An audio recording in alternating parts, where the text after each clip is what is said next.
I'm Brian.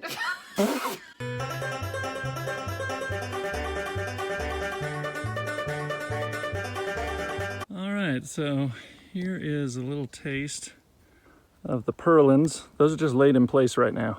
So I just measured 2 feet up all of those rafters, made 2-foot marks, and I've just laid those purlins in place. I'm about to attach them. So I'll get down closer and show you what I was talking about earlier about how I'm going to attach them and how they're going to sort of overlap or meet on the rafters. There's Pam. Hi, Pam.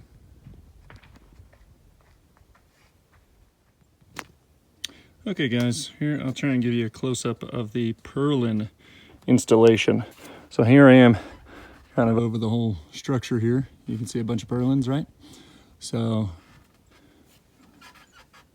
rafter, purlin. So this is our attachment point for the metal roof, which just arrived today, by the way. There it is over there. It's not actually white, it's just covered.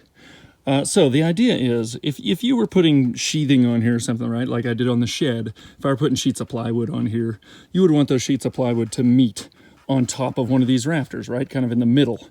And what that does is that gives you, since this 2x material is 1.5 inches wide, it gives you about 3/4 of an inch, each of those kind of sitting on this rafter. And if that's a sheet good, like a 4x8 sheet of plywood or whatever, that's fine.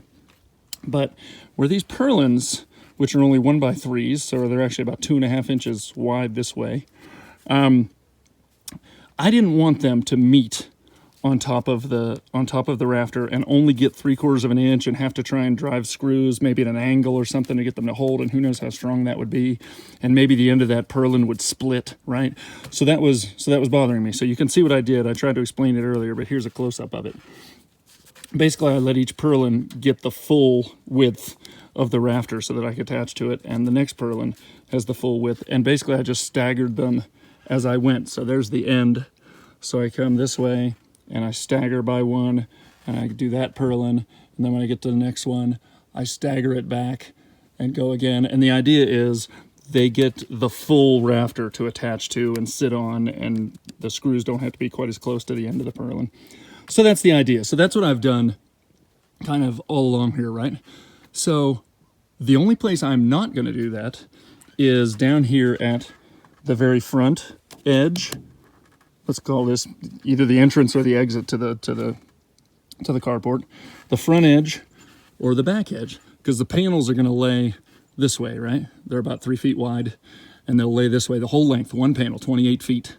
So where they attach to that front edge as I'm putting screws across. So what this means that the fact that I've staggered these purlins means that as I screw the roof into those purlins as I go, I'll have to kind of stagger those screws over, a couple of inches, and then stagger them back a couple of inches, and that's fine. But that is sort of an issue when you're going along that top edge and this bottom edge down here. I don't really want to stagger those screws, because that means that some portion of the metal is hanging just in space, sort of unsupported, and the wind could get up under it, and that can be more force and things. So I don't really want to do this staggering at the front edge and the back edge.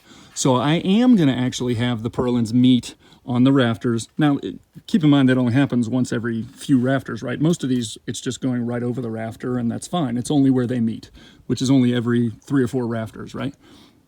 But in the front, I am going to let them meet, and yeah, they'll only get 3/4 of an inch, but I'll show you how I'm going to handle it, but I'll try and describe it here. What I'm going to do basically is I'm going to take little 2x4 blocks, and I'm going to put a 2x4 block on this side of this rafter and a 2x4 block on this side of this rafter to essentially make the rafter fat in this spot, so that when the purlins meet on top of that rafter, they'll have that extra piece of 2x4 to support and to screw into. So that's how I'm going to solve that problem. Again, I only have to do it where the purlins actually meet, where they're just kind of crossing the rafter and continuing. I don't have to do that. Only where 2 of them meet. So it'll be it's a little bit of a visual thing that's unfortunate that I have to do it, but it is one way to solve the problem. So that's how I'm going to solve it. I've cut a bunch of those blocks, and that's what I'm going to use. So I'll be doing that along the front edge and the back edge. But in between the front edge and the back edge, it all looks like this. You basically have purlin, step, stagger, purlin, stagger, purlin, stagger, purlin, right? So we're pretty close to having all the purlins in. I'm just gonna now do the front edge and the back edge like I just described. And we're gonna start the metal roofing on this edge. You can see I go out to the very end. That's our final rafter, and the purlins go all the way out. So there'll be a piece of trim over there, and the metal will start there and run this way. And I've purposely not done the last set of purlins that cover the last few rafters, and I haven't actually installed the very last rafter. And there's a reason for that. It's because as the metal goes along, I want to make sure that that last piece of metal is going to end right at the edge of my last rafter. I want to make sure that happens because I don't want to cut that piece of metal. It's kind of a pain, and there's just no reason to do it. So I might as well just make that rafter be where the last metal panel is going to land. So as we do the roof, I'll be making some measurements, and I'll make some measurements at the end. And right before we start the last couple of panels, I'll put in the very last rafter and the last set of purlins that touch that rafter. So I will do that before we get there, but I'm not going to do it until we get close to that point. So that's the goal going forward. I'm going to finish up the purlins along the front edge and the back edge. I'll try and show you a close-up of what I'm talking about with the blocking. But that'll get us to where we're ready for the metal, hopefully tomorrow. We'll be putting on these pieces of metal. So we'll talk to you later. Okay, so here's what that solution looks like up close. So I'm at the end now, the front edge, and here's one of my purlins stopping halfway across a rafter. But so that I don't have to screw in right to the end and barely catch the rafter, what I did was I added a little block of 2x4 right here. And I've just screwed it in to the rafter. So it's now attached to the rafter solid. So it basically makes the rafter wider. And now I can kind of set back my screws on my purlin to go down into this little extra block. And I'll do the same thing on the other side. This is what I'll do everywhere 2 purlins meet. And again, only along the front edge and the back edge do I need to worry about that. Everywhere else in between, the stagger is fine. So there's my solution to this. So continuing on.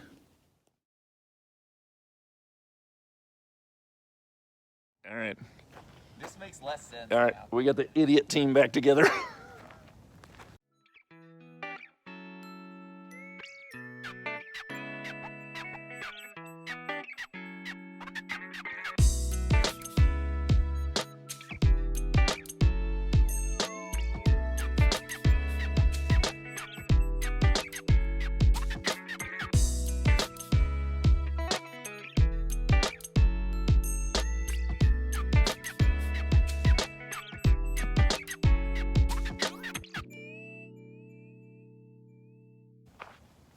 All right, so one panel on. So because there's no sheathing or underlayment under this, it's just purlins, we're gonna lay a strip on the edge of each panel. We're gonna lay a strip of butyl tape, double-sided tape, sticky tape, on each panel, on the edge of each panel before we put the next one over it. So that's what I'm about to do. Shut up!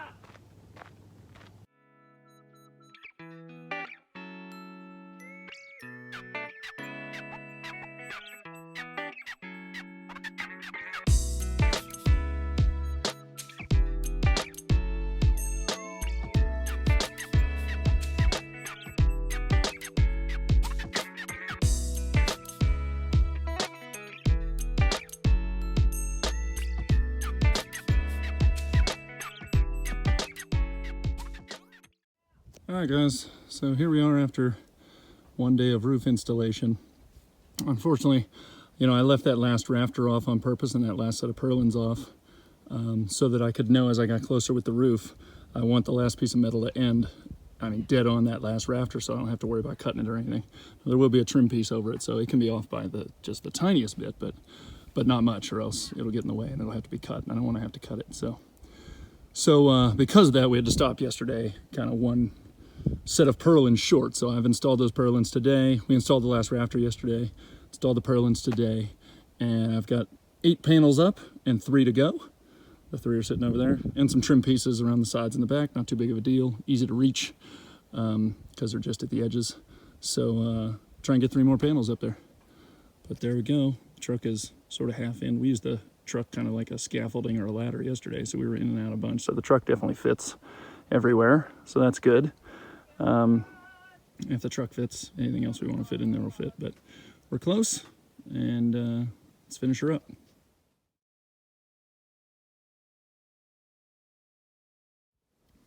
All right, everybody, here we are.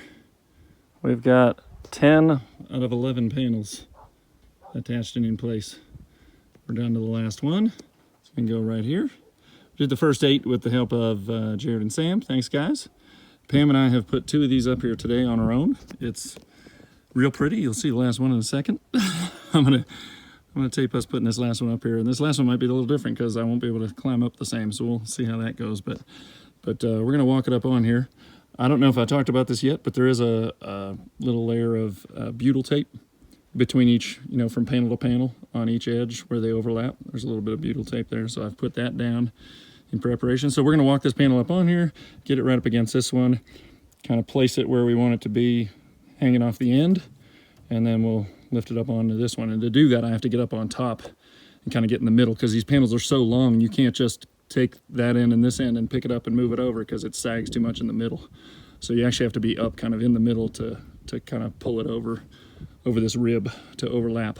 So Pam will stay down here and try and get it positioned correctly while I kind of get up here and overlap the ribs. So let's get this last panel up here. Here it goes, last one.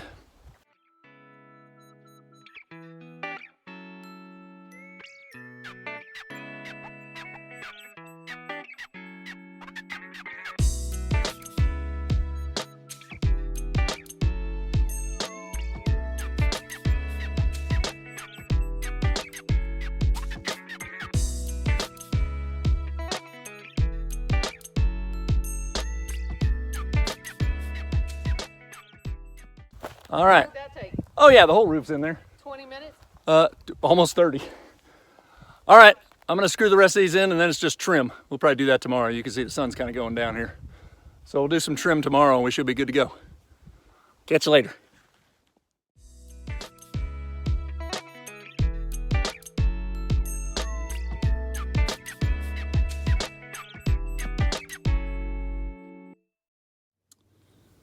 Okay guys, it's time for the trim. So this will be the low edge. So there's actually gonna be a gutter down here. So there's actually no trim on this end, but down this side and across the front edge, the high edge, and down the other side, there will be trim pieces. So here they are right here. I've just got them kind of clamped into place. They're also covered with some plastic that I'll peel off before I'm just trying to get them positioned. They're a little over 10 feet long. I think they're 10 foot 5, 10 foot 5 and a half, something like that. So for my 28-foot stretch here from end to end, I needed 3 of them, and they'll overlap a little bit in the middle. So this was I was just throwing them up here and clamping them in place to kind of see what that overlap should be. You want to make sure that just like if you were doing shingles on a roof, it wasn't an issue with the metal panels because they're one piece from end to end, the panels. But much like shingles, when you have to overlap anything like this trim, you want to make sure that you overlap, the higher piece is over the lower piece so that when water runs, it can't run underneath something. So maybe not a huge deal on this particular roof since there's no sheathing or anything under it, but just in general, obviously you want water to flow and not flow under something. You want it to flow over top. So they do have to be installed kind of from bottom to top, right? From low to high, so they overlap correctly. But that's pretty much it. That's how they're gonna sit. That's what they look like. All right, so now I have the side trim connected on both sides. I've actually screwed it on the top, but I haven't screwed it on the sides yet, just because I want to make sure I know everything's right, but I'm pretty sure it is. But these need to be screwed in on the sides, but I want to deal with the front first. So the front trim, I just threw the pieces of front trim up there. I have figured out kind of how far I need to go before I have an overlap and all that. So I'll screw the front trim on the top same way. It gets screwed into every rib. Yeah, every rib. And I've put actually an extra, I think I talked about it, but I've put an extra purlin. So there's the purlin that the end of the sheet metal got screwed into. This purlin here is there just so that trim piece, when I screw through that trim piece and into a rib, it isn't supposed to just go through the 2 pieces of metal. It's actually supposed to go through some wood as well. So this purlin is there just for that trim piece to hit when I screw through that trim piece. So that's its only purpose, is to hold that screw. So I think I've got everything set up. So again, I will just screw through the top of the front trim, and then I'll take a look around, make sure everything's the way it should be.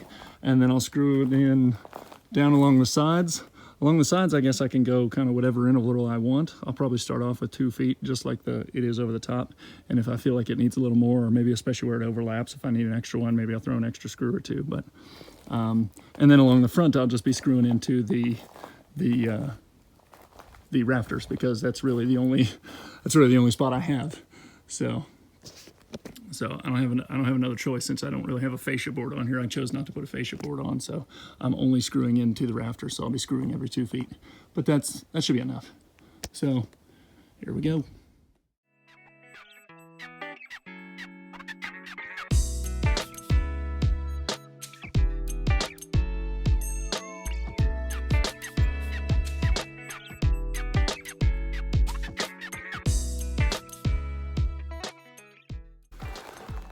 All right, let's try this last piece.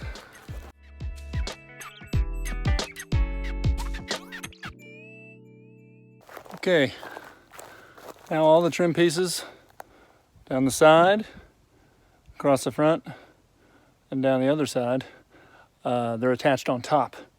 Now I'm just going to run along the edges and get them from the sides.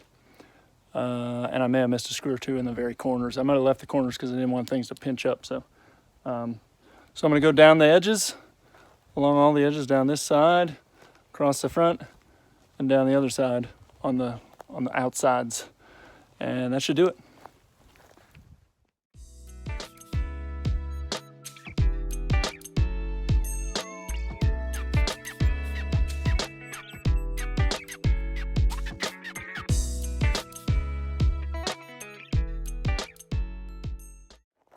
Okay, that should do it across the front, and this side down here. I'm going to head over to the far side, do the same thing. That should do it.